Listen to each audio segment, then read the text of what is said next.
మన వాక్య ధ్యానం కొరకు రాజుల 2వ గ్రంథం 2వ అధ్యాయం. రాజుల 2వ గ్రంథం 2వ అధ్యాయం 19వ వచనం నుండి 22వ వచనం వరకు చదువుదాం.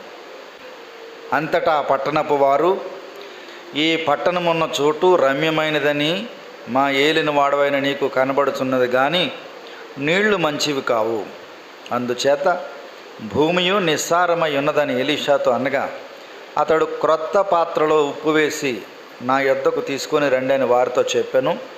వారు దాన్ని తీసుకొని రాగా అతడు ఆ నీటి ఊట యొద్దకు పోయి అందులో ఉప్పు వేసి, యెహోవా సెలవిచ్చినదేమనగా, ఈ నీటిని నేను బాగు చేసి ఉన్నాను గనుక ఇక దీని వలన మరణము కలుగకపోవును, భూమియు నిస్సారముగా ఉండదు అనెను.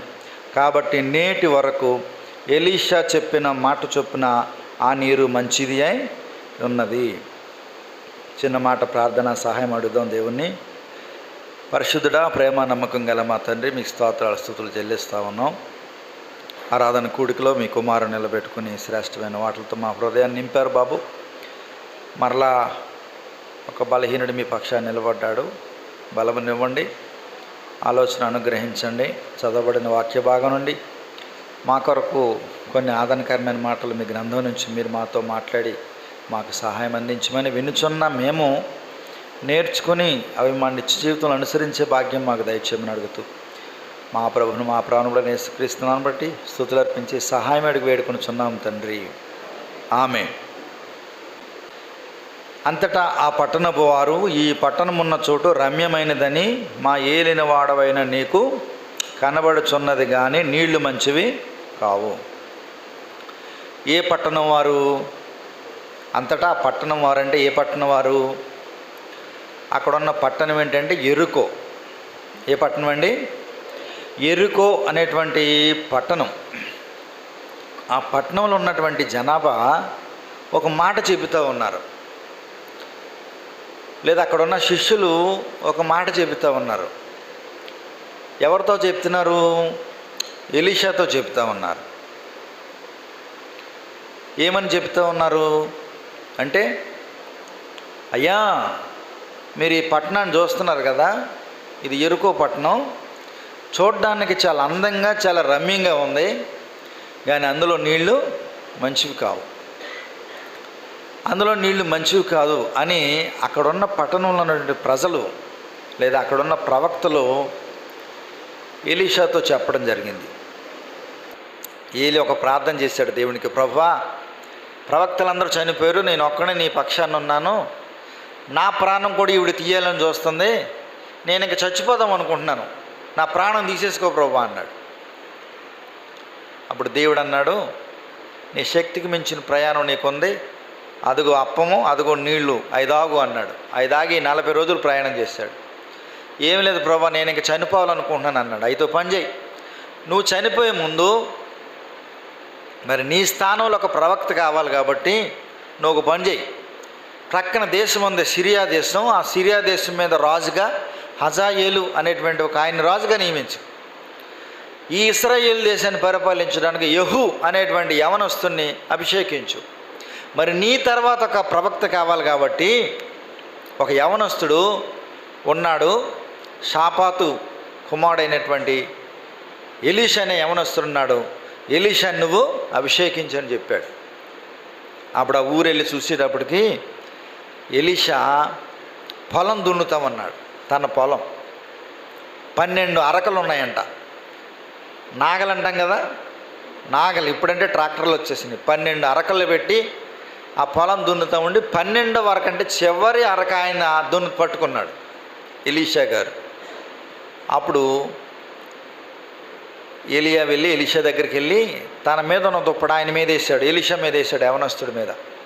వెంటనే తన నాగలు విడిచిపెట్టి అరక విడిచిపెట్టి వచ్చి, అయ్యా చిన్న పర్మిషన్ ఇవ్వండి, మా నాన్నగారికి మా అమ్మగారికి ఒక మాట చెప్పి వస్తాను, ముద్దు పెట్టుకుని వచ్చేస్తానని అన్నాడు. ఓకే, నిర్బంధం లేదు, వెళ్ళమన్నాడు. ఎలీషా వెళ్ళాడు. వెళ్ళి తల్లిదండ్రులకు చెప్పాడు, అమ్మ నాన్న వినండి, మరి దైవ సేవకుడైన ప్రవక్త నా మీద తన దుప్పటి వేశాడు కాబట్టి నేను ఆయన కూడా వెళ్ళాలి, అనుమతి ఇవ్వండి అన్నాడు. ఓకే అనుమతి ఇచ్చామన్నాడు. అయితే నేను వెళ్ళే ముందు ఒక విందు చేస్తానని 2 ఎద్దులను కోసి వధించి వాళ్ళందరికీ విందు చేసి ఏలియాను వెంబడించాడు, పరిచారం చేశాడు. ఇప్పుడు ఏలియా ఏమని కోరుకున్నాడు? యెజెబెలు నన్ను చంపాలని చూస్తుంది కానీ నేను ఇంక రోకలు ఉండను, నాకు చనిపోవాలని ఉంది అన్నాడు. అప్పుడు ఆయన అన్నాడు, నీ తర్వాత ప్రవక్తగా ఉండడానికి ఎలీషాకు నువ్వు అభిషేకం చేసావు కాబట్టి రా వచ్చేయి ఏలియా అన్నాడు. అప్పటికి గిల్గాలులో ఉన్నాడు ఏలియా. అక్కడి నుంచి అన్నాడు దేవుడు, నువ్వు బేతేలుకి వెళ్ళవయ్యా ఒకసారి అన్నాడు. బేతేలుకి వెళ్ళాడు. బేతేలుకి వెళ్ళిన తర్వాత అన్నాడు, నువ్వు ఒకసారి ఎరుకోకి వెళ్ళి అన్నాడు. ఎరుకోకి వెళ్ళాడు. ఈ శిష్యుడు ఎలీషా గారు కూడా వెళ్తామన్నాడు. ఎరుకోకి వెళ్ళిన తర్వాత అన్నాడు, మరలా యోర్దాన్ నది దగ్గరికి వెళ్ళి అన్నాడు. యోర్దాన్ నది దగ్గరికి వెళ్ళాడు గురువుగారైన ఏలియా.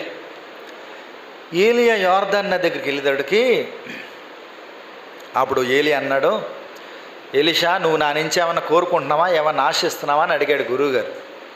ఎలీషా అన్నాడు, మీ చిత్తమైతే మీకు కలిగిన ఆత్మలో 2 పాళ్ళు నాకు ఇవ్వండి అన్నాడు.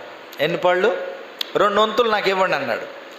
నువ్వు అడిగింది కష్టంగానే ఉంది కానీ నేను ఆరోహణమే వెళ్ళిపోతాను, వెళ్ళిపోయినప్పుడు కనుక నేను కనపడితే నీకు అది వస్తుంది అన్నాడు. ఈలోగా దేవుని అగ్ని రథాలు ఆకాశం నుంచి వచ్చినాయి. ఆ యోర్దాను నదికి దగ్గర సమీపంలో మైదానంలో ఉండి ఏలియాను అగ్ని రథాలు తోడుకొని వెళ్ళిపోయి. అప్పుడు ఎలీషా ఏం చేశాడంటే చుట్టుపక్కలంతా నెదుగుతూ ఉన్నారు. ఏలియా కనపట్లేదు. అప్పుడు ఎలీషాకి అర్థమైంది. ఎలీషా అన్నాడు, ఏమంటే ఇంక తిరగొద్దలే, నాకు అర్థమైపోయింది, దేవుడు ఆయన్ని తీసుకెళ్ళిపోయాడు అన్నాడు. అబ్బే కుదరదండి, ఎక్కడ నెదుగుదాం ఎక్కడన్నా ఉంటారేమో అని అక్కడ ఉన్న మనుషులు శిష్యులు అడిగారు. అడిగితే సరే మీ ఇష్టం నెదిగితే నెతకండి, నా ఉద్దేశం అయితే అది అన్నాడు. వారు నెదుగుతూ కటకి ఎరుకో పట్టణానికే ఇక్కడికి వచ్చారు. ఇక్కడికి వచ్చిన తర్వాత అప్పుడు అడుగుతూ ఉన్నారు, అయ్యా వినండి, ఈ ఎరుకో పట్టణం కనబడుతుంది, ఈ ఎరుకో పట్టణం చూడటానికి చాలా అందంగా ఉంది, చాలా రమ్యంగా ఉంది, కానీ అందులో నీళ్లు మంచివి కాదు. ఇప్పుడు చెప్తున్నారు ఆ మాట. అక్కడ ఉన్న ప్రజలు లేదా అక్కడ ఉన్న శిష్యులు చెప్తా ఉన్నారు ఏమని? అయ్యా చూద్దాం చూడండి ఆ మాట మరొకసారి. రాజుల 2వ గ్రంథం 2వ అధ్యాయం 19వ వచనం. అంతటా ఆ పట్టణపు వారు, ఈ పట్టణమున్న చోటు రమ్యమైనదని మా ఏలిన వాడవైన నీకు కనబడుచున్నది కానీ నీళ్లు మంచివి కాదు. అంటే చూడటానికి చాలా బాగుంది పట్టణం, చాలా అంతస్తులు కలిగి ఉంది, మంచి రంగులు, ఆల్టెక్లు, వాల్కేర్లు, మెట్టిల్ ల్యాండింగ్లు అన్నీ ఉన్నాయి. ఎన్ని ఉన్నా అందులో నీళ్లు మంచివి కావు. అన్నీ ఉన్నాయి గాని అంటే ఏంటి? ఏదో హాని ఉందని లెక్క. గాని అంటే ఒక ఆయన అన్నాడు, గాని అంటే అక్కడ ఏదో గూను ఉందన్నాడు. గాని అంటే గూను ఉందన్నాడు. గాని అంటే ఏదో ఒక హాని లేదా లోటు ఉందని అర్థం. అయ్యా ఎలీషా గారు, మీ గురువుగారైన ఏలియా గారు వెళ్ళిపోయారు, మీ గురువుగారి తర్వాత మీరే బాధ్యత తీసుకోవాలా. ఏం చేయాలి? మీరు పట్టణాన్ని చూస్తున్నారు కదా, చాలా అంతస్తులు కనపడుతున్నాయి, రంగురంగులు కనపడుతున్నాయి, చాలా విలాసవంతమైన గదులు ఉన్నాయి, ఇళ్ళు ఉన్నాయి, ఇక్కడ చూడటానికి చాలా రమ్యంగా కనపడుతుంది కానీ అందులో నీళ్లు మంచివి కావు. మనలో చాలామంది కూడా చూడడానికి పైకి చాలా మంచిగా కనపడతారు కానీ ఏదో ఒక లోటు ఉండొచ్చు. పైకి మనిషి ఇన్సర్ట్ చేసుకుని మనిషి బాగా కనపడవచ్చు, ఆ మనిషికి ఉన్న బలహీనత ఏదైనా అయి ఉండొచ్చు. అంతే. ఏమన్నా బలకరించామనుకోండి ఇంకొక ఆమెని, ఏమ ఎలాగ ఉండండి, ముందు బాగానే ఉంటుంది, తర్వాత ఆవిడ హృదయంలో ఎంత వేదన ఉంటుందంటే ఏడ్చి తన బాధలో ఇంకా ఏడ్చే అంత బాధ ఉంటుంది కడుపులో. పైకి బాగానే ఉన్నాను కదండి, లోపల చాలా కంతులు ఉన్నాయండి అన్నారు డాక్టర్ గారు. పైకి బాగానే ఉన్నాను కదండి, నాకు బ్లడ్ షుగర్ అండి. పైకి బాగానే ఉన్నాను కానండి, నా శరీరంలో ఈ సమస్య ఉంది. పైకి బాగానే ఉన్నట్టుగా కనపడుతున్నాను కానండి, నా హృదయంలో ఎంతో వేదన ఉంది, నా భర్త మంచోడు కాదు, లేకపోతే నా ఇంట్లో సమస్యలు ఎలా ఉన్నాయి అని ఏదో ఒక లోటు చెబుతూ ఉంటారు. పైకి కనిపించేదంతా మనకి కనబడేదంతా సత్యం కాదు. ఇప్పుడు మెరిసేదంతా బంగారం కాదంటారు. మెరిసేదంతా బంగారం కాదంటే ఏంటి? దాని అర్థం ఏంటి? రోళ్ళు గోల్డ్ కూడా ఉంటుందని అర్థం, అంతే కదా. మెరిసేదంతా బంగారం కాదు అంటే రోల్డ్ గోల్డ్ కూడా ఉంటుంది. దొంగోడు అదే నిజమైన బంగారం అనుకుని చెవులు కోసుకు పట్టుకెళ్ళిపోయాడు అనుకోండి, ఆ రోల్డ్ గోల్డ్ వల్ల మన చెవులు పోతాయి అన్నమాట. ఆకాశంలో కనిపించేవన్నీ నక్షత్రాలు కాదు, అందులో గ్రహాలు కూడా ఉంటాయి. కనిపించేదంతా బలుపు కాదు, అందులో వాపు ఉండొచ్చు. బలం కాదు, వాపు ఉండొచ్చు. మెరిసేదంతా బంగారం కాదు. లోకంలో ఒక సామెత లేదా పద్యం చెప్తారు, మేడి పండు చూడ మేలిమై ఉండ పొట్ట విప్పి చూడు పురుగులుండు. మేడి పండు చూడడానికి చాలా అందంగా రమ్యంగా రంగుగా చాలా బాగుంటుందంట. మరి ఎలా ఉంటుందో నేను ఎప్పుడు చూడలేదు. కానీ పొట్ట కనుక మేడి పండుని కనుక ఇట్లా బద్దకుట్టు చూస్తే అందులో పురుగులు ఉంటాయంట. కాబట్టి గాని అన్నామంటే అక్కడ ఏదో ఒక హాని ఉందని లెక్క, లోటు ఉందని లెక్క. నయమాన్ అనేటువంటి ఒక పరాక్రమశాలి ఉంటాడు సిరియా దేశంలో. నయమాన్ అనేటువంటి చూడండి, ఇక్కడ చదివాం కదా, ప్రక్కనే ఉంటుంది చూడండి. రాజుల 2వ గ్రంథం చదివాం కదా, ప్రక్కనే 5వ అధ్యాయం చూడండి. 5వ అధ్యాయం 1వ వచనం చదువుతాం చూడండి. సిరియా రాజు సైన్యాధిపతి అయిన నయమాను ఒకడు ఉండెను. అతని చేత యెహోవాయే సిరియా దేశమునకు జయము కలుగజేసి ఉండెను కనుక అతడు తన యజమాను దృష్టికి ఘనుడై దయ పొందినవాడాయను. ఎవరెతను? ఒక సైన్యాధిపతి, సిరియా దేశానికి రాజు దగ్గర ఒక సైన్యాన్ని నడిపే అధిపతి. ఇతడు రాజు దృష్టిలో ఘనుడు, దయ పొందినవాడు. ఇంకేం రాశాడు చూడండి అక్కడ, అతడు మహాపరాక్రమశాలి అయి ఉండెను అని ఉంది. ఎవరండి ఇతను? ఈ సైన్యాధిపతి ఎలాంటోడు? మహాపరాక్రమశాలి. యుద్ధానికి యుద్ధంలో అడుగుపెట్టాడా శత్రువులు భయకంపితులై పారిపోవలసిందే, లేదా ప్రాణాలు అర్పించవలసిందే. అలాంటి పరాక్రమశాలి. గాని అన్నాడు అక్కడ. ఏమన్నాడు చూడండి అక్కడ, గాని అతడు కుష్ఠరోగి. అంటే గాని అంటే ఏదో ఒక లోటు ఉందని లెక్క. గాని అంటే ఏదో హాని, లోటు ఉన్నట్టు లెక్క. అతడు సైన్యాధిపతి అయి ఉండొచ్చు, తన యజమానుడైన రాజుకి దయ పొందినవాడై ఉండొచ్చు, ఒక మహాపరాక్రమశాలి అయి ఉండొచ్చు. కానీ ఆయనకి ఏం లోటు ఉంది? ఆయన ఒక కుష్ఠరోగి. పైకి బాగానే డ్రెస్ చేసుకుంటూ ఉన్నాడు, పైకి బాగా కనబడతా ఉన్నాడు. కానీ అతని రోగం ఎప్పుడు తెలిసిందంటే, ఆ ఇశ్రాయేలు చిన్నది చూసి, అయ్యో అమ్మగారు, అయ్యగారికి ఏంటండి ఒళ్ళు నిండాల పొళ్ళ మచ్చలు ఉన్నాయేంటండి బాబు, దీన్ని కుష్ఠవ్యాధి అంటాం. మా దేశంలో ఓ ప్రవక్త ఉన్నాడు, ఈయన ఎలీషా ప్రవక్త గురించి చెప్తుంది. అప్పుడు ఆ ప్రవక్త దగ్గరికి ఉంటే బాగుపడతాడండి బాబు అని చెప్పింది ఆమె. కాబట్టి పైకి మాత్రం బాగానే కనపడుతున్నాడు, కానీ అతనికి ఒక లోటు ఉంది. జక్కయ్య యేసు ఎవరో చూడగోరని కానీ పొట్టివాడైనందున చూడలేకపోయాడు. చూడాలని ఆశ ఉంది, కానీ అతనికి ఉన్న లోటు ఏంటంటే పొట్టిగా ఉండదు, అది కురచగా ఉండటం, ఎదగలేకపోవడం, సరైన రీతిలో ఎదగలేకపోవడం. మొదటి రాజుల గ్రంథంలో ఒక మాట చూడండి, 15వ అధ్యాయం 14వ వచనం.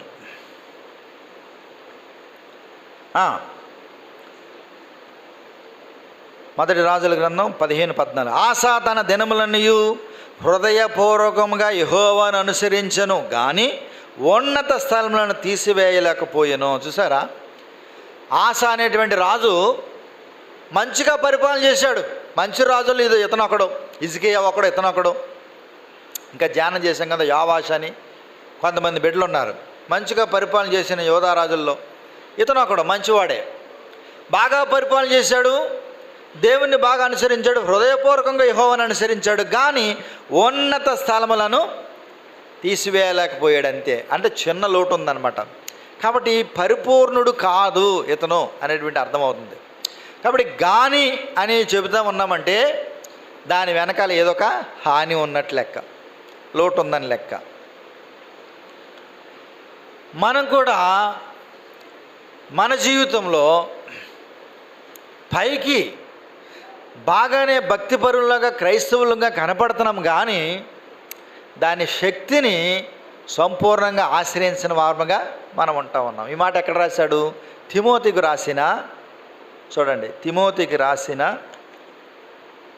2వ పత్రికలో రాశాడు. చూడండి, 3వ అధ్యాయము 5వ వచనం. పైకి భక్తి గల వారి వలె ఉండియు దాన్ని శక్తిని ఆశ్రయించిన వారినై యుందురు, ఇట్టి వారికి విముఖుడువై ఉండు. అంటే పైకి ఎట్ట కనపడుతున్నారు వీళ్ళు?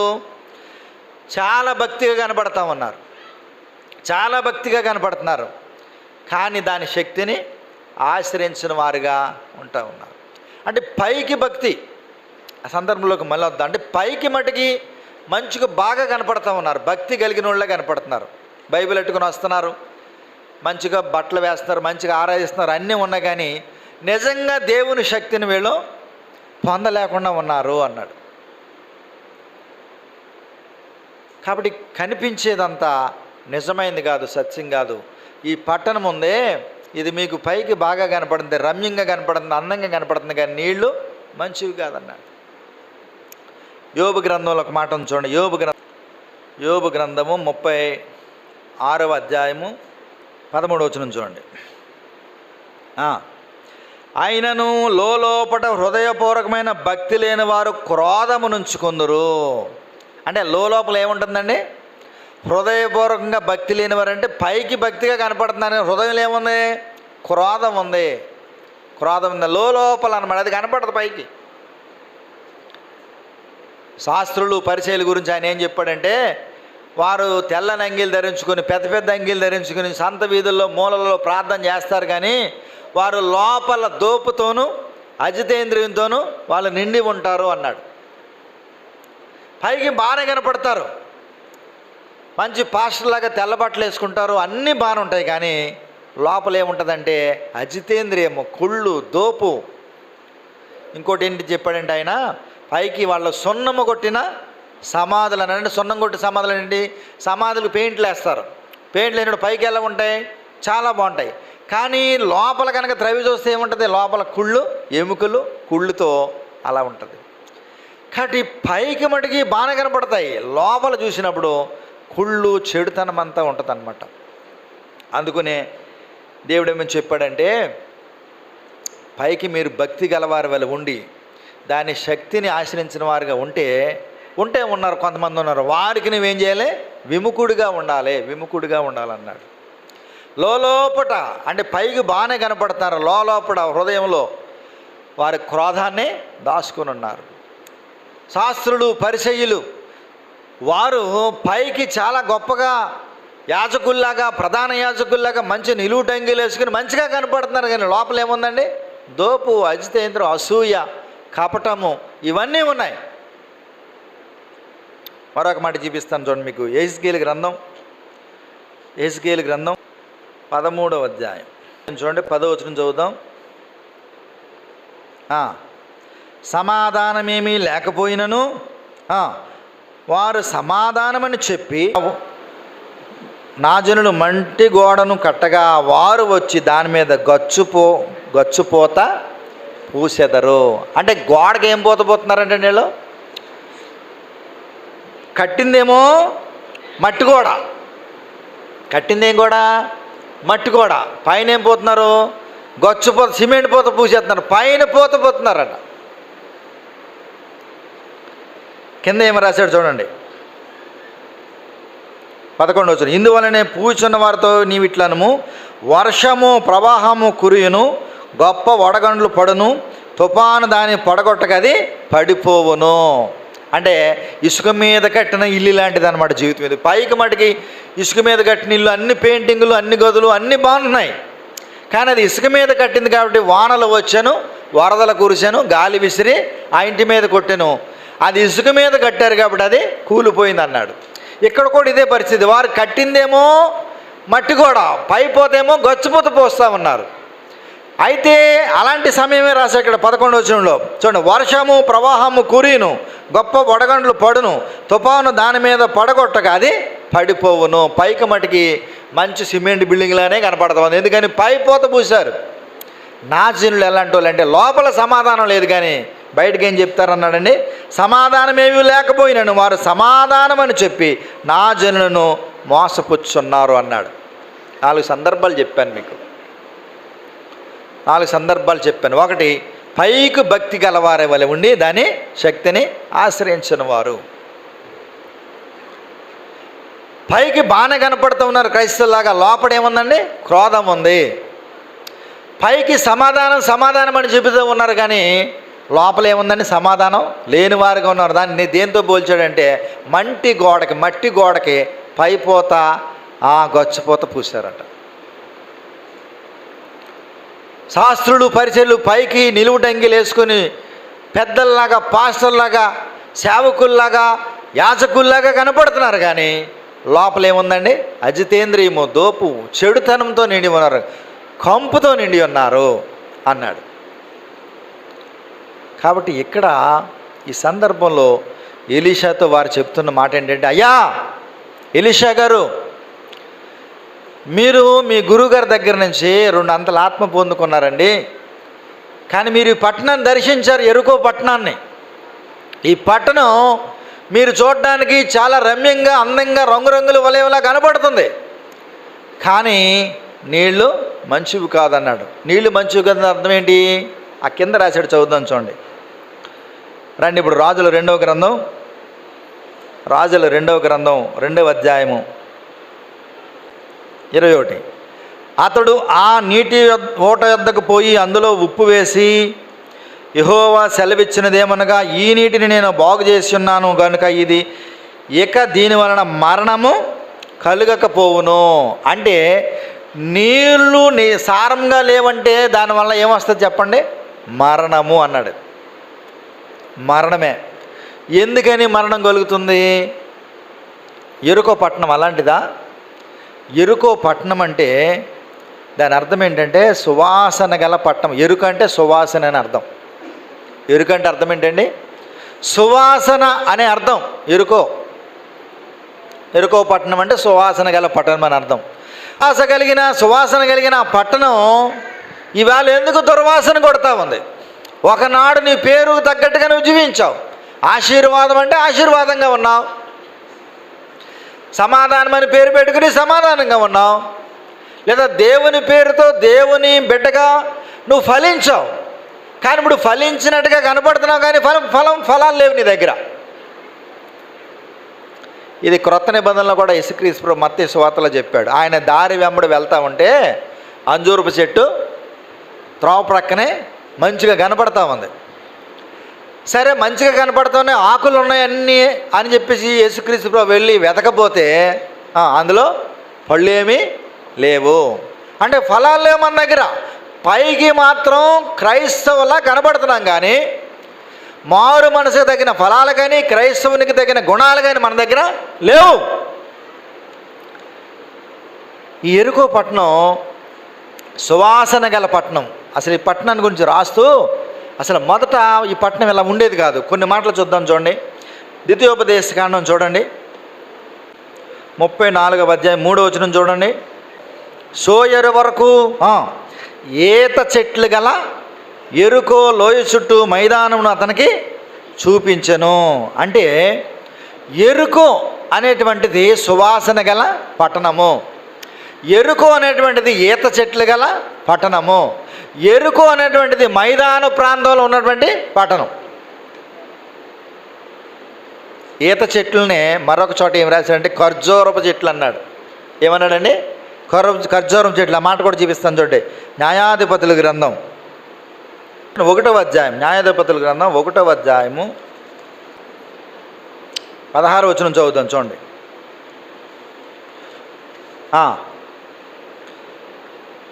మోషే మామి అయిన కేయిను కుమారులు యోధా వంశస్థులు కూడా ఖర్జూరు చెట్ల పట్టణంలో నుండి అనే మాట రాశాడు. ఈ పట్టణం ఏంటంటే యెరికో పట్టణమే. కాబట్టి యెరికో పట్టణం అనగా ఈత చెట్లు గల పట్టణం, ఖర్జూరపు చెట్లు గల పట్టణం, సువాసన గల పట్టణం, మైదాన ప్రాంతం దగ్గర ఉన్న పట్టణం. మరొక మాట ఏంటంటే యోర్దానికి దగ్గరగా ఉన్న పట్టణం. చరిత్ర చదివినప్పుడు చరిత్రలో ఏం రాస్తారో తెలుసా? గొప్ప గొప్ప పట్టణాలన్నీ కూడా నదీ తీర ప్రాంతాల్లో వెలిసినాయి అంటారు. గొప్ప గొప్ప పట్టణాలు ఎక్కడ వెలుస్తాయంటే అంటే ఎక్కడ కట్టబడతాయంటే నది పక్కనే. మీకు హైదరాబాద్ ఉందనుకోండి, అక్కడ మూసీ నది ఉంది. రాజమండ్రి ఉందనుకోండి, అక్కడ గోదావరి నది ఉంది. విజయవాడ ఉందనుకోండి, అక్కడ కృష్ణా నది ఉంది. అంటే ఎందుకంటే మానవునికి నీరు అవసరం, మానవునికైనా జీవులకైనా నీరు అవసరం. అడవిలో జంతువులకు కూడా ఎక్కడ ఎక్కువగా అరణ్య ప్రదేశాలు ఉంటాయంటే ఎక్కడైతే వాగు నీరు ప్రవహిస్తూ ఉంటుందో ఆ చుట్టుపక్కల ఎక్కువ తిరుగుతూ ఉంటాయి.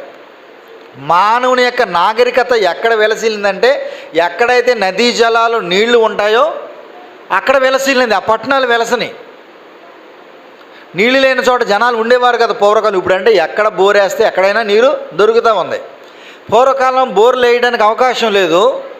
నదులు ఎక్కడైతే ప్రవహించాయో అక్కడ మాత్రమే పట్టణాలు జనం ఉండేవారు. కాబట్టి ఈ ఎరుకు అనేటువంటిది ఒకటి సువాసన వెదజల్లే పట్టణం, 2 ఇది ఈత చెట్లు గల పట్టణం, 3 ఖర్జూర పళ్ళు గల పట్టణం. ఖర్జూర పళ్ళు ఎంతో బలాన్ని ఇచ్చేటువంటివి. పేషెంట్లకి ఏం తినమని చెప్తారంటే ఇలాంటి పళ్ళలో ఇది ఒకటే, ఖర్జూర పళ్ళు తినండి మీరు మంచిగా బలంగా ఉంటారని చెప్తారు. ఇక 4వది ఇది మైదాన ప్రాంతం దగ్గర ఉందంటే దాని అర్థం ఏంటి? మంచి సస్యశ్యామలమైన ప్రాంతం. ఇలా వినండి ఒక మాట. ఇప్పుడు మన గోదావరి జిల్లాలను ఏమంటారు తెలుసా? మైదాన ప్రాంతం అని అంటారు. మైదాన ప్రాంతం అంటే నదుల నుంచి కొట్టుకొచ్చిన ఒండ్రు మట్టి వల్ల సారవంతమైన నేలలు ఎక్కడైతే ఉంటాయో దాన్ని మైదాన ప్రాంతం అంటారు. మంచి పంటలు పండుతూ ఉంటాయి, ఎందుకంటే అక్కడ నదులు ఉంటాయి కాబట్టి. ఇన్ని మంచి లక్షణాలు కలిగినటువంటి, ఇన్ని మరి సువాసన వెదజల్లే పట్టణం, ఇన్ని మంచి లక్షణాలు కలిగిన పట్టణం ఎందుకు నిస్సారమైపోయింది? ఎందుకు పంటలు పండట్లేదు? ఎందుకు చచ్చిపోతూ ఉన్నారు నీళ్ళు తాగితే? చెప్పాను కదా, 5-6 లక్షణాలు చెప్పాను మీకు. ఒకటేంటి? ఎరుకు అంటే సువాసన వెదజల్లే పట్టణం. 2వది అది ఈత చెట్లు గల పట్టణం. 3వది ఖర్జూర చెట్లు గల పట్టణం. 4వది మైదాన ప్రాంతం. 5వది ఏం చెప్పాను? అది యోర్దాను నది, నదులు కలిగినటువంటి మంచి నది కలిగినటువంటి ప్రాంతం, మంచి సారవంతమైన ప్రాంతం. ఖర్జూర చెట్లు, ఈత చెట్లు, పంటలు పండిన ప్రాంతాన్ని ఎందుకు పాడు చేసుకున్నారు వారు? లేదు, ఎందుకు ఆ పట్టణం వల్ల పాడైపోయింది? ఇంకొక మాట ఏంటి తెలుసా? ఇశ్రాయేలు ప్రజలు కనాను దేశంలో అడుగు పెట్టే ముందు ఈ పట్టణానికి దర్శించారు. దర్శించినప్పుడు జరిగిన సంఘటన ఏంటంటే, జాగ్రత్తగా వినండి. ఇశ్రాయేలు ప్రజల్ని మోషే ఐగుప్తు నుంచి నడిపించుకుంటూ వచ్చాడు. చివరి వరకు వచ్చేటడికి మోషే ఏం చేశాడంటే చిన్న మాట తూలాడు. దేవుడు అన్నాడు, మోషే నువ్వు ఊరికి కళ్ళతో చూస్తా తప్ప అందులో అడుగు పెట్టవన్నాడు. అంటే అక్కడ దగ్గరికంటే వచ్చాడు, వచ్చే కళ్ళతో చూస్తా తప్ప అందులో నువ్వు అడుగు పెట్టవన్నాడు. అక్కడే నెబో శిఖరం ఎక్కేసి అక్కడ చనిపోయాడు. మోషే చనిపోయాడు. మోషే చనిపోయినప్పుడు వీళ్ళు వెంటనే ఎంటర్ అయిన ప్రాంతం ఏదైనా ఉందంటే ఒక మైదానం ఉంది, అది ఎరుకో మైదానం. మైదానం తర్వాత వెంటనే ఎరుకో పట్టణంలో ప్రవేశించాలి. అప్పుడు ఏమన్నాడంటే యెహోషువ వేగుల వారిని పిలిచి, అయ్యా మనం కనాన్ దేశం వెళ్ళబోతూ ఉన్నాం, ఆ దేశం ఎలా ఉంటుందో ఒకసారి చూసిరండి, ప్రాముఖ్యంగా ఎరుకో పట్టణం ఎలా ఉంటుందో చూసిరండి అన్నప్పుడు ఎరుకో పట్టణం చూడడానికి వేగుల వారు వెళ్ళారు. ఆ ఎరుకో పట్టణం దగ్గర పట్టణం మీద ఎవరు నివాసం ఉంటున్నారు చెప్పండి? రహాబ్ అనే వేశ్య. అంటే ఆ రోజుల్లో అది ఎంత గొప్ప పట్టణం అంటే పైన ఇల్లు కట్టుకునేటంత ప్రహరీ గోడ కలిగిన పట్టణం అది. ఆ పట్టణం చుట్టూ ఉన్న గోడ పైన ఇళ్ళు నిర్మాణం చేసుకుని అందులో కాపురాలు ఉండగలిగేంత గొప్ప పట్టణం అది. మీకు 4 రథాలు, 2 రథాలు ఇటు 2 రథాలు ఇటు వెళ్ళ ఆ ప్రహరీ గోడ మీద. అంత బలమైన ప్రహరీ గోడ కలిగినటువంటి ఎరుకో పట్టణం అది. ఎరుకో పట్టణం. రహాబ్ అనే వేశ్య ఉంది. ఎక్కడ?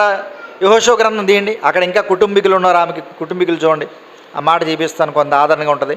6వ అధ్యాయము 23వ వచనం. వేగుల వారైన మనుషులు పోయి రహాబును, ఆమె తండ్రిని, ఆమె తల్లిని, ఆమె సహోదరులను, ఆమెకు కలిగిన వారందరినీ వెలుపలకు తోడుకొని వచ్చిరి. గొప్ప కుటుంబం కలిగింది. మనం అనుకుంటాం చాలామంది ఆవిడ ఒకరితో రక్షించబడిందేమని మనం అనుకుంటాం, కానీ ఆమెతో పాటు ఎంతమంది రక్షించింది? ఆమె తల్లిని, తండ్రిని, సహోదరుల్ని, ఇంకేమైనా రక్షించింది? ఆమెకు కలిగిన వారందరినీ రక్షించుకుంది రహాబ్ అనే వేశ్య. సరే, ఈమె ఇల్లు ఎక్కడుంది చెప్పండి? ప్రహరీ గోడ మీద ఉంది. ఈమె ఇల్లు ప్రహరీ గోడ మీద ఉన్న ఇంకా రథాలు నడవగలిగినటువంటి విశాలమైన ప్రహరీ గోడ ఎరుకో గోడ. అయితే ఎంత మంచి పట్టణం, ఎంత సువాసన కలిగిన పట్టణం, మైదాన ప్రాంతంలో ఉన్న పట్టణం, ఖర్జూర చెట్లు కలిగిన పట్టణం. అసలు పట్టణం ఆ రోజుల్లో ఆ పట్టణం అంత డెవలప్డ్ అయినటువంటి పట్టణము ఎందుకు నిస్సారంగా అయిపోయింది, ఎందుకు ఇలా తయారైపోయింది, అందులో నీళ్ళు తాగి ఎందుకు చచ్చిపోతున్నారంటే, ఆ ఎరుకో పట్టణం దేవుని ప్రజలు ఆ ఎరుకో పట్టణం దగ్గరికి వచ్చేటప్పటికి మాకు దారి ఇవ్వండి అని అడిగారు. ఆ పట్టణం దాటి కనాన్ దేశం వెళ్ళాలి. మైదానం తర్వాత ఎరుకో పట్టణం తర్వాత కనాన్ దేశంలో అడుగు పెడతారు. మాకు దారి ఇవ్వండి అంటే వీళ్ళు మేము దారి ఇవ్వమని ఏం చేశారు తెలుసా, ఆ పట్టణానికి ప్రహరీ గోడకుండే పెద్ద పెద్ద తలుపులు అనమాట. ఆ ప్రహరీ అంత ప్రహరీ ఉందంటే 2 రథాలు ఇటు 2 రథాలు ఇటు వెళ్ళే, అంటే మీకు ఇప్పుడు 4 వే ఉంటుంది కదా లైను, నేషనల్ హైవే అంత రోడ్డు అనమాట. అంత రోడ్డు ఉన్నదానికి ఎంతెంత గేట్లు ఉంటాయి చెప్పండి. అంత పెద్ద గేట్లు మూసేశారు వాళ్ళు. అక్కడ 6వ అధ్యాయంలో చూద్దాం చూడండి. ఇప్పుడు చదివాం కదా యెహోషువ గ్రంథంలో 6వ అధ్యాయం మొదటి వచనం చూడండి. ఆ కాలంలో ఇశ్రాయేలీయులు భయం చేత ఎవడనూ వెలుపలికి పోకుండాను లోపలికి రాకుండాను యెరికో పట్టణము ద్వారము గట్టిగా మూసివేయబడెను. చూసారా? అప్పుడు యెహోవా యెహోషువతో ఇట్లా నేను చూడుము, నేను యెరికోను దాని రాజును పరాక్రమ గల శూరులను అన్నాడు. అక్కడ నీ చేతికి అప్పగించున్నానంటే యెరికోలో ఎవరున్నారు? రాజు ఉన్నాడు, మంచి ప్రజలు ఉన్నారు, కష్టపడే వాళ్ళు ఉన్నారు, కష్టపడి పట్టణాన్ని కట్టుకునే వాళ్ళు ఉన్నారు, పరాక్రమశాలు కూడా ఉన్నారు ఆ పట్టణంలో. అది మహాపట్నమే, మంచి పట్టణమే, రాజుగారు ఉన్నారు, మంచి పట్టణం. అది ఖర్జూర చెట్లు ఉన్నాయి, మైదాన ప్రాంతం, సువాసన వస్తుంది అందులోంచి, గొప్ప వ్యాపారం జరుగుతూ ఉంటుంది. రహాబ్ అనే వేశ్య దగ్గరికి ఎవరు వచ్చేవారు?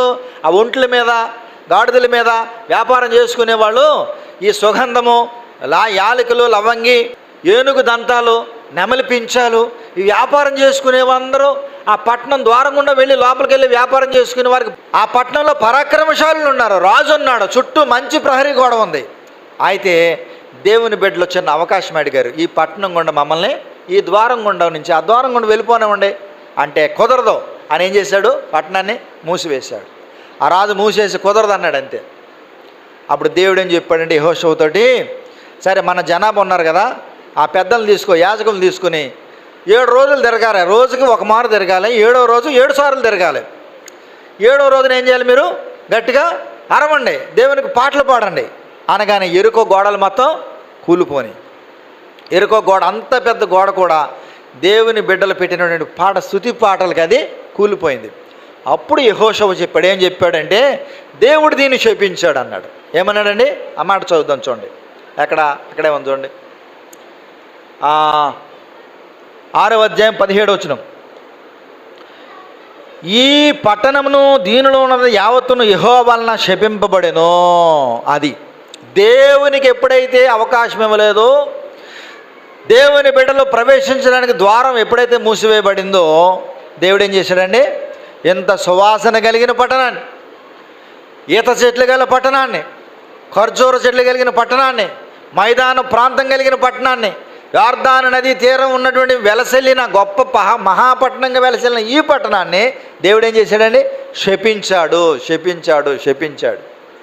కింద ఒక మాట చూద్దాం చూడండి, 24వ వచనం లేదా 18వ వచనం.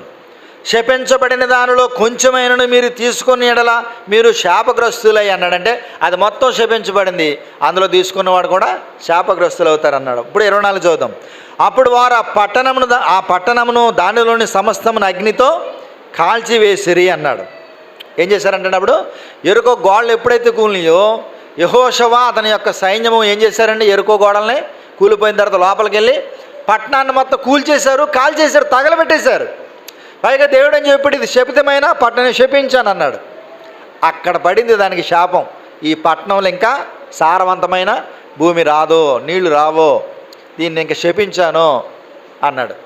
కింద ఇంకో మాట చదువుతాం 26వ వచనం. ఆ కాలమున యెహోషువ జనుల చేత శబదము చేయించి వారికి ఎలాగ ఆజ్ఞాపించాను, ఎవడు యెరికో పట్టణమును కట్టించ పూనుకొనునో వాడు యెహోవా దృష్టికి శాపగ్రస్తుడగును. వాడు దాని పునాది వేయగా వాని జ్యేష్ఠ కుమారుడు చచ్చును. దాని తలుపులను నిలవనెత్తగా వాని కనిష్ట కుమారుడు చచ్చును అన్నాడు. జాగ్రత్తగా వినండి.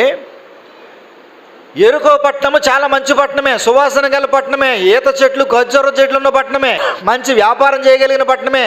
దాని ప్రహరీ గోడ మీద 4 రథాలు రెండిటి వెళ్ళగలిగిన పట్టణం అయినప్పటికీ దేవునికి అవకాశం ఇవ్వని కారణాన్ని బట్టి అది శపించబడింది. శాపగ్రస్తమైన పట్టణము. ఎవడైనా దాని తలుపులు ఎత్తితే కనుక వాడు కనిష్ట కుమారుడు చిన్నోడు చచ్చిపోతాడు. ఇప్పుడు 5-6 కొడుకులు అనుకోండి, ఆ కట్టిందామని మొదలెట్టాడు అనుకోండి ఆ పట్టణాన్ని, ఏమవుతుంది? అందులో పెద్ద కొడుకు చచ్చిపోతాడు. సరే కట్టించాడు, ధైర్యం చేత చచ్చిపోయాడు కొడుకు అనుకుని తలుపులెట్టి టైం వచ్చిందని తలుపు దారబంధాలు లేపాడు అనుకోండి, చిన్న కొడుకు చచ్చిపోతాడు అంతే. అందుకని ఆ పట్టణాన్ని కచ్చిరించడానికి ఎవరు పూనుకునేవారు కాదు. ఎందుకంటే అది దేవుని చేత శపించబడింది, దేవుని బిడ్డల చేత కాల్చబడింది. అది అయితే ఏం జరిగింది తెలుసా? చాలా కాలం దాన్ని ఎవరు పట్టించుకోలేదు.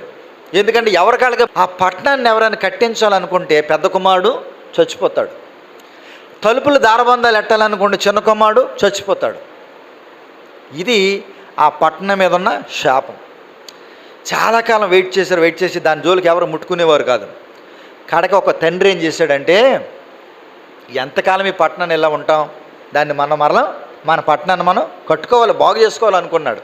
అనుకుని మరి ఎలాగా యెహోషువ లేదా దేవుని చేత అది శపించబడింది కదా, పెద్ద కొడుకు చనిపోతాడు కదా, చిన్న కొడుకు చనిపోతాడు కదంటే, నా పెద్ద కుమారుడు చనిపోయిన బర్లా, నా చిన్న కుమారుడు చనిపోయిన బర్లా, ఈ పట్టణం మొత్తం మీద కట్టబడాలి. ఎందుకంటే ఒకప్పుడు ఇది గొప్ప పట్టణం, దీన్ని కట్టించాలి అని అతను పూనుకున్నాడు. ఆ మాట ఎక్కడ చూస్తామంటే రాజుల మొదటి గ్రంథానికి రండి. రాజుల మొదటి గ్రంథము 16:34. అతని దినములలో బేతేలీయుడైన హియేలు యెరికో పట్టణం కట్టించెను. అతడు దాని పునాది వేయగా అబీరాము అను అతని జ్యేష్ఠపుత్రుడు చనిపోయెను. జాగ్రత్తగా వినండి ఒక మాట ఇక్కడ. యెరికో పట్టణము సామాన్యమైన పట్టణం కాదు, అది సువాసన గల పట్టణము, మంచి పంటలు పండే పట్టణము, మంచి మైదాన ప్రాంతం. అది పంటలు బాగా పండుతాయి, ఖర్జూర పళ్ళు, ఈత పళ్ళు ఇవన్నీ మంచిగా దొరుకుతాయి, వ్యాపారం మంచిగా జరుగుద్ది. అలాంటి పట్టణం దేవుని చేత శపించబడింది. అందులో ఎవడు ముట్టుకోకూడదు, అందులో ఎవడు తాగకూడదు, దాన్ని అసలు ఎవడు పూనుకోకూడదు. ఎవడైనా పూనుకుంటే దాని పెద్ద కుమారుడు చనిపోతాడు. ఎవడైనా ద్వారబంధం ఎత్తితే తన చిన్న కుమారుడు చనిపోతాడు. తెలుసు, అందరికీ తెలుసు. కానీ కట్టించడానికి ఎవరు ధైర్యం చేయకపోతే ఒక తండ్రి ముందుకు వచ్చాడు. బేతేలీయుడైనటువంటి అతని పేరు రాశాడు చూడండి, బేతేలీయుడైనటువంటి హియేలు. అతని పేరు ఏం పేరండి? హియేలు అనే అతను ఏమండి ఎంతకాలం ఇలా ఉంటుంది, దీన్ని కట్టిందాం అనుకున్నాడు. ఇప్పుడు పాడైపోయిన దాన్ని ఎంతకాలం చూస్తాడు, ఎవడొకడో ధైర్యం చేస్తాడు కదా. రెండో ప్రపంచ యుద్ధం జరిగింది. రెండవ ప్రపంచ యుద్ధంలో అమెరికా ఏం చేసింది తెలుసా? హిరోషిమా, నాగసాకి అనేటువంటి 2 పట్టణాల మీద అణుబాంబులు వేసింది. ఏమేసిందండి? అణుబాంబులు వేసింది. అణుబాంబులు వేస్తే అది భూమి మట్టికి నేల మట్టికి నాశనం అయిపోయినాయి. భూమి మట్టికి నేల మట్టికి నాశనం అయిపోయింది. అలాంటి నాశనం అయిపోయిన దాన్ని అసలు ఏంటి గడ్డి కూడా నల్లగా మాడిపోయిందంట. అలాంటి నాశనం అయిపోయిన పట్టణాలను కూడా కొంతకాలానికి ఏం చేస్తారు, మళ్ళీ ఇప్పుడు అవి జపాను ఈ దేశాలన్నీ మరలా కట్టబడి ఎవడో కూడా ధైర్యం చేస్తాడు, కట్టి ఇప్పుడు మంచి పట్టణాలుగా అవి వెలసెల్లుతూ ఉన్నాయి. అలాగే ఇక్కడ కూడా ఏం జరిగిందంటే, అగ్ని చేత కాల్చబడి దేవుని చేత శపించబడి ఎవడైనా కడితే పెద్ద కుమారుడు చనిపోతాడు, తలుపు దారబంధాలు అయితే చిన్న కుమారుడు చనిపోతాడని తెలిసిన బేతేలీయుడైన హియేలు దాన్ని కట్టించడం మొదలుపెట్టాడు. ఎందుకు మొదలుపెట్టాడు తెలుసా? నా కొడుకు చనిపోతే చనిపోయాడు, ఈ పట్టణము కట్టబడాల, ఎందుకంటే అలాగే ఉండడం చూడడానికి ఏం బాలే అని ధైర్యం చేశాడు. మరి చనిపోతాడు కదా, చనిపోనండి ఇంకా దేవునికి అర్పణగా అర్పించేస్తాను అనుకున్నాడు. చనిపోయాడు. అప్పుడే నాగాలి కదా. మళ్ళీ ఏం చేశాడు? ద్వారబంధాలు ఎత్తాడంట. తర్వాత చూడండి, అతడు దాని పునాది వేయగా అబీరామును తన జ్యేష్ఠపుత్రుడు చనిపోయాను. దాని గౌనులను ఎత్తగా సెగూబు అని అతని కనిష్టపుత్రుడు చనిపోయాను. ఇది నూను కుమారుడైన యెహోషువ ద్వారా యెహోవా సెలవిచ్చిన మాట చొప్పున సంభవించాను అన్నాడు.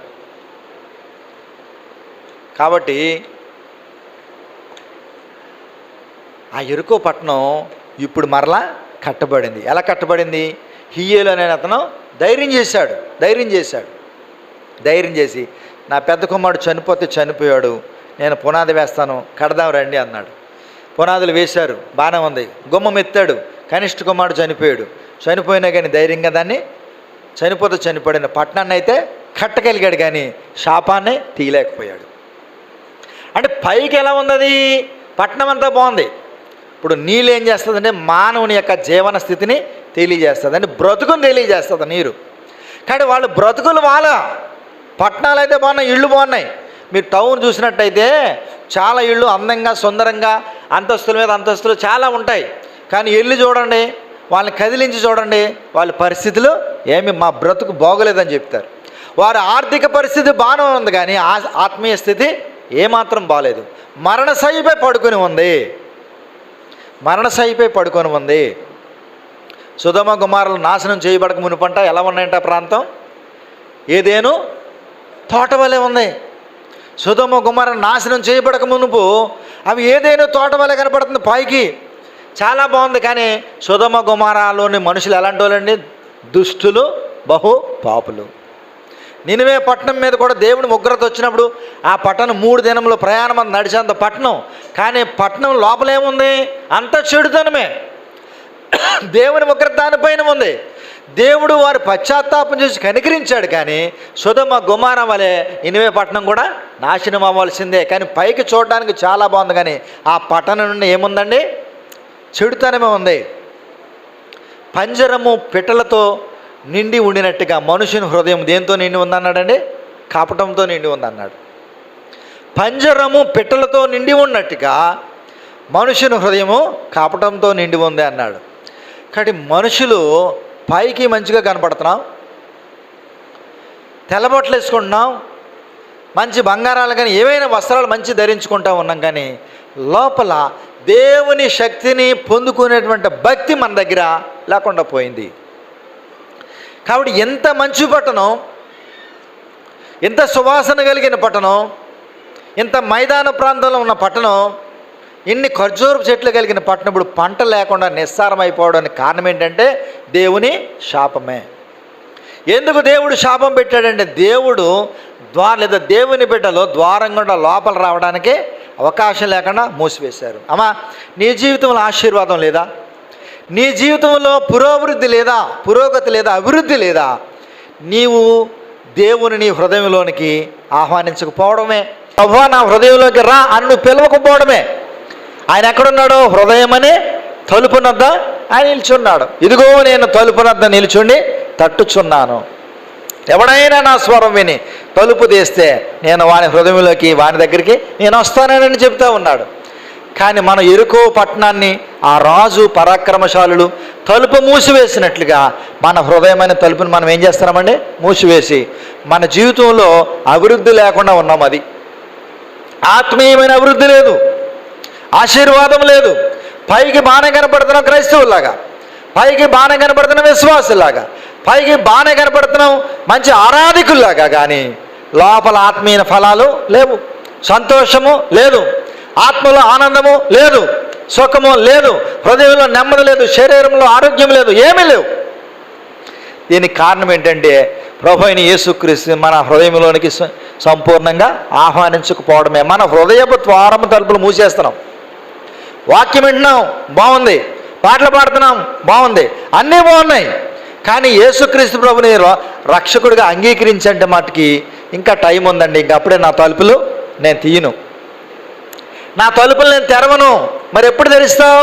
ఎప్పుడో చూస్తాను, ఇంకా టైం ఉంది. అలా అయితే వారి హృదయంలో ఎక్కడ ఫలింపు ఉండదు. యెరికో పట్టణాన్ని, గొప్ప మహాపట్టణాన్ని దేవుడు తలుపులు మూసివేసిన కారణంగా దాన్ని దేవుడు శపించాడు. సారం లేకుండా చేశాడు. సారం లేకపోవడం అంటే మరణమే. మన జీవితం నిస్సారం అయిపోతుంది. ఫలిందాం అనుకుంటున్నాం కానీ ఫలించలేకుండా పోతా ఉన్నాం. అభివృద్ధి అవ్వాలనుకున్నాం కానీ అభివృద్ధి అవ్వలేకపోతున్నాం. దానికి కారణం ఏంటంటే మన హృదయమైన తలుపులు తెరిచి దేవుణ్ణి సంపూర్తిగా మన హృదయంలోకి ఆహ్వానించకపోవడమే కారణం. దేవుడు మన హృదయంలోకి రావాలంటే మన హృదయంలో ఉన్న చెడుగంత ఏం చేయాలండి? బయటకు పోవాలి.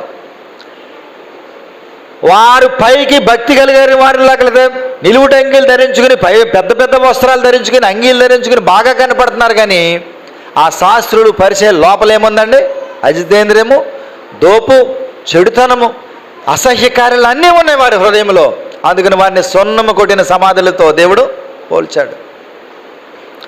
అయితే హృదయం అనేటువంటి ఆ గదిలో మనం అలాంటి వాటిని బయటికి తీసినప్పుడే దేవుడు మన హృదయంలోనికి ప్రవేశిస్తాడు. యేసుక్రీస్తు ప్రభు జక్కయ్య ముఖం మీద ప్రకాశించేటప్పటికీ జక్కయ్య ఏమన్నాడు తెలుసు? అయ్యా, నా హృదయంలో కొంత చెడుగు ఉంది అన్నాడు. ఏంటో చెడుగు? నేను ఎవరి దగ్గర అన్యాయంగా తీసుకున్నాను, చాలామంది దగ్గర అన్యాయంగా తీసుకున్నాను. ఇప్పుడైతే దానికి నివృత్తి పలికి ఈ అన్యాయం ఈ చెడుగు నేను బయటకు తీస్తాను. ఎవరి దగ్గర నేను అన్యాయంగా సంపాదించుంటే 1 వంతు తీసుకుంటే నేను 4 వంతులు వారికి చెల్లిస్తానన్నాడు. అప్పుడు హృదయంలో ఉన్న చెడుగంతా బయటకు వెళ్ళింది. నేడు ఈ ఇంటికి రక్షణ వచ్చింది. జక్కయ్య హృదయంలోనికి యేసయ్య వచ్చాడు. అది సంగతి. కాబట్టి అమ్మా, ఇక్కడ రాయబడిన సంగతి ఏంటంటే, ఆ పట్టణము వెళ్ళినవాడా ఎలీషా గారు, ఆ పట్టణం చూడడానికి చాలా రమ్యంగా అందంగా కనబడుతుంది. కానీ అందులో నీళ్లు మంచివి కావు, బ్రతుకులు బాలేవు. ఏంటి? మరణమే, మరణమే. పాపముల చేతను అపరాధముల చేతను చచ్చిన వారు, పాపం వలన వచ్చు జీతము మరణము, మరణము, మరణము. కాబట్టి 2 సందర్భాలు విన్నాం. ఒకటి ఏంటంటే, పైకి భక్తి గలవారి వలె మనం ఉన్నాం, కానీ దాని శక్తిని మనం ఆశ్రయించిన వారము అన్నాడు. అక్కడ కొన్ని మాటలు ఉన్నాయి, మీకు చెప్తాను. సమయం ఇంకా 10 నిమిషాలు చూడండి. అక్కడ పైకి భక్తి గలవారు అనే మాట దగ్గర ఇంకో మాట ఉండొచ్చు చూడండి. తిమోతికి రాసిన 2వ పత్రిక, తిమోతికి రాసిన 2వ పత్రిక 3వ అధ్యాయం 5వ వచనం చదువుతాం చూడండి. పైకి భక్తి గలవారి వలె ఉండి దాని శక్తిని ఆశ్రయించిన వారినై ఉందురు అన్నాడంటే, ఇది ఏ భక్తి అంటే పై భక్తి.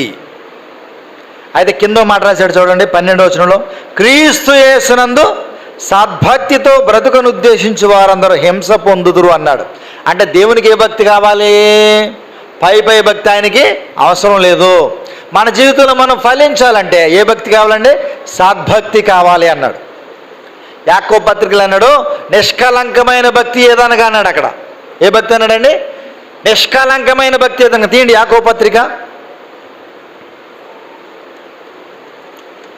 యాకోబు పత్రిక 1:27.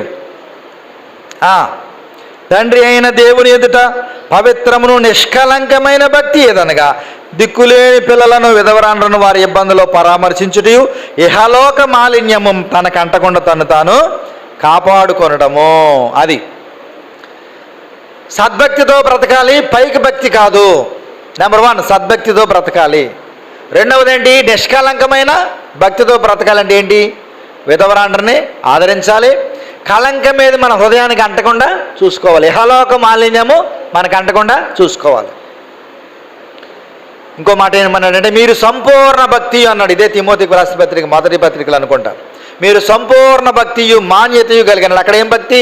సంపూర్ణ భక్తి అంటే అందరి కొరకు ప్రార్థన చేయడం, మన కొరకు మనమే కాదు. తిమోతికి రాసిన మొదటి పత్రిక 2 మొదటి వచనం, మనము సంపూర్ణ భక్తియు మాన్యతయు కలిగి అన్నాడు. అంటే సంపూర్ణ భక్తి కలిగి ఉండాలంటే ఏం చేయాలంటే, రాజుల కొరకు, అధికారులకు, అంటే మన కొరకు మనమే కాదు, అందరి కొరకు, మనుషులందరి కొరకు చేయాలి. అది నీ శత్రువు అయినా కానీ చేయాలి. అది సంపూర్ణ భక్తి. 1 సద్భక్తి, 2 నిష్కలంకమైన భక్తి, 3 సంపూర్ణ భక్తి అన్నాడు. ఎఫెసీయులు రాసిన పత్రిక అన్నాడు యథార్థమైన భక్తి అన్నాడు. అక్కడ ఎఫెసీయులు రాసిన పత్రిక 4:24 అన్నాడు యథార్థమైన భక్తి అన్నాడు. అలాగే తీతుకు రాసిన పత్రిక అన్నాడు నిరీక్షణతో కూడిన భక్తి అన్నాడు. తీతుకు రాసిన పత్రిక 1:2. కాబట్టి ఈ రకమైన భక్తి కలిగి ఉండాలి తప్ప పైకి భక్తి అనేటువంటిది దేవుని ఆరాధించడానికి, మనం ఫలించడానికి పనికిరాదు. 5 మాటలు చెప్పాను. పై భక్తి కాదు, లోపల కాదు, పైకి గచ్చుపోత కాదు, పైకి వెలుపల శృంగారంగా కనబడే దేవాలయాల్లాగా లేదా ఆ శృంగారంగా కనబడే పట్టణాల్లాగా లేదా బిల్డింగుల్లాగా లేదా మంచి టైల్స్ అతికించిన సమాధిలాగా కాదో కనబడడం. లోపల భక్తి ఉండాలి. దాన్నే సద్భక్తి అన్నాడు ఒకటి. రెండోది ఏమన్నాడు? నిష్కలంకమైన భక్తి అన్నాడు, అంటే ఏ కలంకము లేని భక్తి. మూడోది ఏమన్నాడు? సంపూర్ణ భక్తి, అంటే అందరి కొరకు ప్రార్థన చేయడం. అది శత్రువైనా సరే, రాజులు, అధికారులు, వారందరితో కలిపి ప్రార్థన చేయాలి. దాన్ని సంపూర్ణ భక్తి అన్నాడు. ఎఫెసీయులకు రాసిన పత్రికలో యథార్థమైన భక్తి అన్నాడంటే ఉన్నది ఉన్నట్టుగా దేవుణ్ణి ఆరాధించడం, అందులో ఏ కలతలో కలగలుపులు లేని భక్తి. ఐదవదిగా నిరీక్షణతో కూడిన భక్తి. అంటే మన భక్తికి అర్థమైనది తెలుసా? చివరగా నా కొరకు దేవుడు మృతి పొంది తిరిగి లేచి పరలోక రాజ్యం వెళ్ళాడు, నేను కూడా మరలా అక్కడికి వెళ్తాను, ఆయన వస్తాడు. అది నిరీక్షణ. ఆ భక్తి కావాలి మనకి. ఆ భక్తి ఉంటే సిద్ధపడిన కన్యకల్లాగా పరిశుద్ధాత్మ గుర్తైన నూనెను మన హృదయంలో ఉంచుకొని దేవుని కొరకు సిద్ధపడి ఉంటాం. ఆ భక్తి లేదనుకో ఆటోమేటిక్గా బుద్ధి లేని కన్యకల్లాగా వస్తాం, వింటాం, వెళతాం. చివరికి యేసుక్రీస్తు ప్రభు ఆ ప్రియకుమారుడుగా, ఆయన పెండ్లి కుమారుడుగా వచ్చినప్పుడు విడవబడతాం. ఆ భక్తి పనిచేయదు. దాని నిరీక్షణతో కూడిన భక్తి అన్నాడు తీతు రాసిన బతికిలో. కాబట్టి కొన్ని మాటలని శ్రేష్టమైన మాటలు మీకు అప్పగించాను. ఆ పట్టణము రమ్యమైనట్టుగా కనబడుతున్నది, కానీ అందులో నీళ్లు మంచివి కాదంటే సారము లేదు. దానివల్ల మరణము కలుగుతుంది. అంటే వారి బ్రతుకులు బాలేవు, వారి జీవన విధానం బాలేదు. అయితే ఆ మరణం పోయేటట్టుగా ఎలీషా ఏమన్నాడని, కొత్త పాత్రలో ఉప్పు వేసి తీసుకురండి అన్నాడు. ఈ సందర్భాన్ని దేవుని చిత్తమైతే మరొక వారం మీకు వివరిస్తాను. దేవుడు తన వాక్యం మన కొరకు దీవించుగాక. వందనాలండి.